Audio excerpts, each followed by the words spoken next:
All right, I don't know exactly what I'm gonna call this video. Obviously, you will know before you have clicked on this video. So today, yeah, we're talking about fragrance clones. This is a hot topic. This has been a hot topic for a while, and especially for me because I have transparently proclaimed that I don't love fragrance clones. If I have a choice between the original and a dupe, I'm going for the original if I can get my hands on it. That's just me.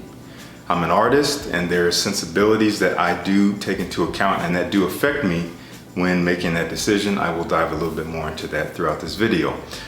But rather than just get on camera and talk about why you shouldn't buy fragrance clones or why I don't look to fragrance clones first and the reasons therein, I decided I want to take a little bit more of a balanced approach. I want to consider both sides because there are two sides to this. As a fragrance reviewer, it is my duty to consider both sides being pros and cons. So we have 3 pros and 3 cons for this argument.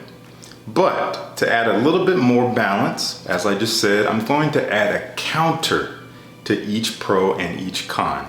Obviously, this is all coming from me and from what I've heard, filtered through my lens and my perspective. So if you have any insight to offer, any reasoning to offer, that is what the comment section is for. This video is intended to start a discussion, maybe an argument, but hopefully it doesn't have to be that. Anyway, let's dive right into it. Let's start with the first obvious pro. Clones can be much cheaper so that more people can afford them. An example of this is from Dossier, probably my favorite fragrance I've tried from them. This is called Aromatic Ginger.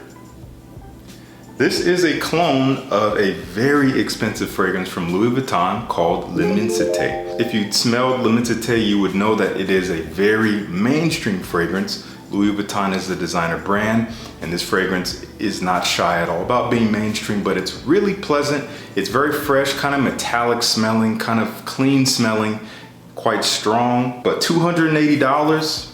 No, not worth it.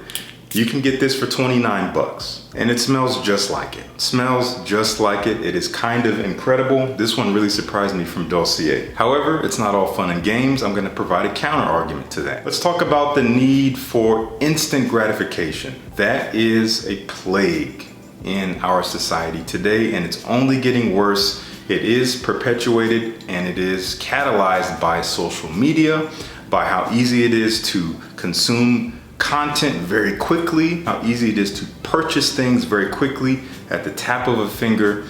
Instant gratification is becoming a ball and chain. Yes, that's very serious and very severe, but tell me I'm lying. Nonetheless, you have control. You can control you. We can't control society, but you can control and manage that feeling, that urge for yourself. So rather than feeling like you need to pick up this fragrance clone because it's cheap, because you can easily just put the money down and pick it up, if you're really interested in that fragrance profile, get a decant of the original. Live with it.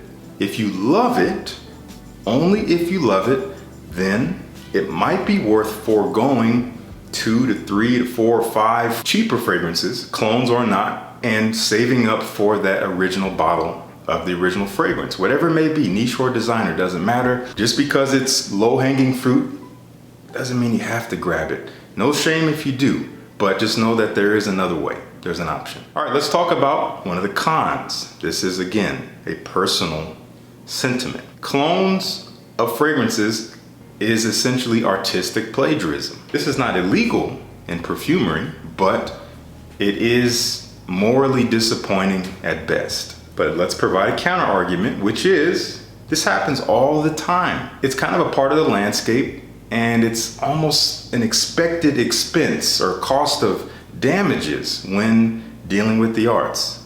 It's prevalent in the music too. The laws are different, of course, but people copy other people all the time. It happens. When inspiration is involved to create something a little bit different and new based on something pre-existing, I can get behind that. But just trying to copy what someone else did because you like it, Pro number 2, clones can be extremely close to the original, making the original kind of unnecessary to get. One example of this in my experience is between my little decant here of Aventus Cologne from Creed. This This came from my friends at DKNX. I've been through it quite a bit. I really enjoy this stuff, but a fragrance that comes eerily close comes from Parfums Vintage. You don't hear much about them these days. And this is called Emperor Cologne Intense. You put them side by side, you would be hard pressed to figure out which one is which. You can kind of tell that the Creed is the Creed. It is a little brighter and more natural, but there's something so robust about this and still has the same profile. I sprayed them on paper. I let them sit for, I don't know, an hour, and I went back and I forgot which one was which. I was smelling them and I was like, is this the Creed? I couldn't remember. They were that close. So yeah, that is a pro. They can come really close. Granted, this particular fragrance is not necessarily cheap, but definitely a lot less expensive than the Creed. But here's my counter to that. They will never truly be exactly the same. Many original creations that were intended to be original, intended to be a new entry into the market, were made by experienced perfumers, people who have decades of working on their craft. Now, this is not the same across the board, but a lot of the time today, clones, which are produced by a version of reverse engineering, are produced by manipulation of machines. Input all the right ingredients, the right calculations, I don't know exactly how it works, and spits out the clone. Some might say there's an art to that, but if that's true, that pales in comparison to what it takes to create the original. So again, as I said about the Creed and the Parfums Vintage, yes, they're extremely close, but they're not exact. Here's another con. Clones are not always crafted with the same quality of ingredients as the originals, which can unfortunately sacrifice the nuance or the magic, so to speak, with how the ingredients were expertly blended to work together. I think that kind of speaks for itself. You might get close to the profile with a clone, but the way that the ingredients and the notes and accords kind of behave and how they mix and mingle as it sits on your skin, as it warms up, whatever may affect the scent, you can't quite capture the same thing. I've noticed that a lot of clones tend to be a little flat, a little two-dimensional. Not one-dimensional, but two-dimensional in regards to the depth of how they sit on the skin. But a counter to that is in the air, few will be able to tell the difference, if anyone, because again, that's how we realistically experience our fragrances. You spray them on and they exist in your space, and people who are fortunate enough to enter your space experience them too. Most of them will be none the wiser, even those who are into fragrances. An example of this, one of my absolute favorites from Amouage is Beach Hut Man. Talk about this all the time. A green, minty, mossy, woody fragrance that is incredibly powerful, a little bit mature smelling, but refreshing in a robust way. And a clone of that comes from Sensual Obsessions. This is called Cabin on the Beach. And I gotta say, this thing comes dangerously close. It captures the overall vibe, but there's a magic here. There's a magic when you smell deeply into it, and even a little bit in the air with these particular ones, where you can tell them apart. You can tell, okay, it's close, but it's not quite there.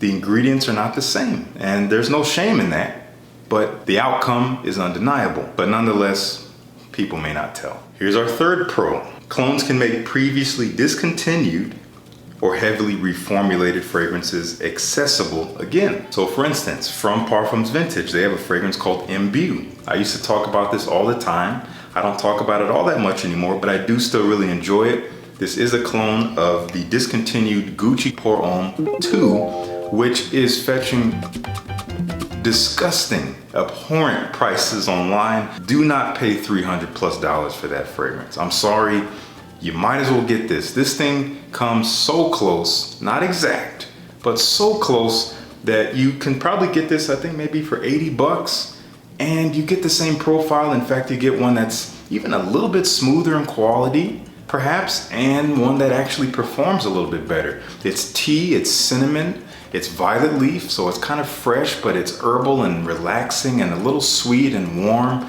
Really beautiful stuff. Another fragrance from Dossier is Woody Ginger, and this is a clone of Tom Ford for Men, a definitely unfortunate discontinued scent that I never had a chance to truly experience outside of a little sample I picked up from Sephora years ago. But it's hard to find now.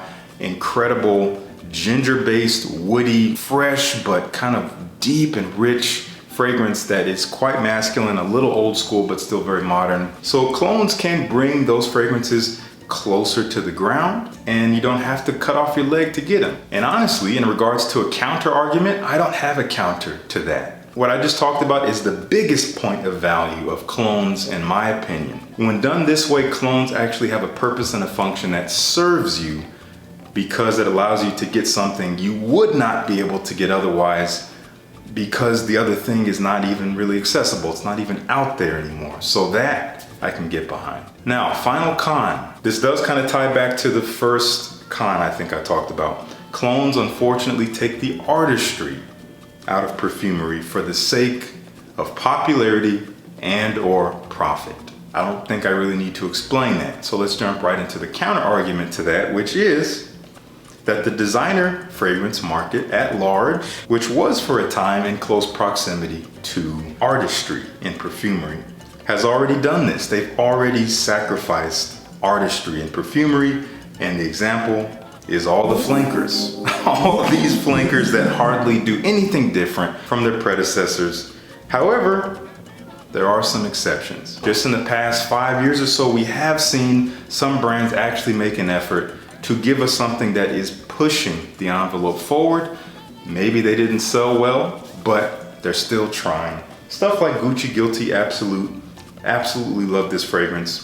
Pun intended. Woody, leather, dry, a little medicinal, authoritative, incredible fragrance. One from Cartier, which is one of my favorite brands, period, in terms of designer fragrances. This is L'Envol, and this fragrance takes honey, it makes it fresh with violet leaf, adds a little bit of iris in there, and makes it a little woody with vetiver, so there's a bit of a backbone. It's sweet in a honeyed way, not like vanilla, honey. Kind of like the color of this bottle. It is fresh in this almost metallic way. It is softened in a slightly powdery way, and it does have a kind of a dry, slightly bitter woodiness that balances the sweetness. Very handsome fragrance and quite different. And finally, from Hermes, I picked this up maybe a year ago. This is L'Ombre des Merveilles. I think it means the shadow of marvels or shadow of wonders or something like that. A simple but unusual fragrance that is very wearable, but smells like nothing else out there. Allegedly, it's only 3 notes: tea, tonka bean, and incense.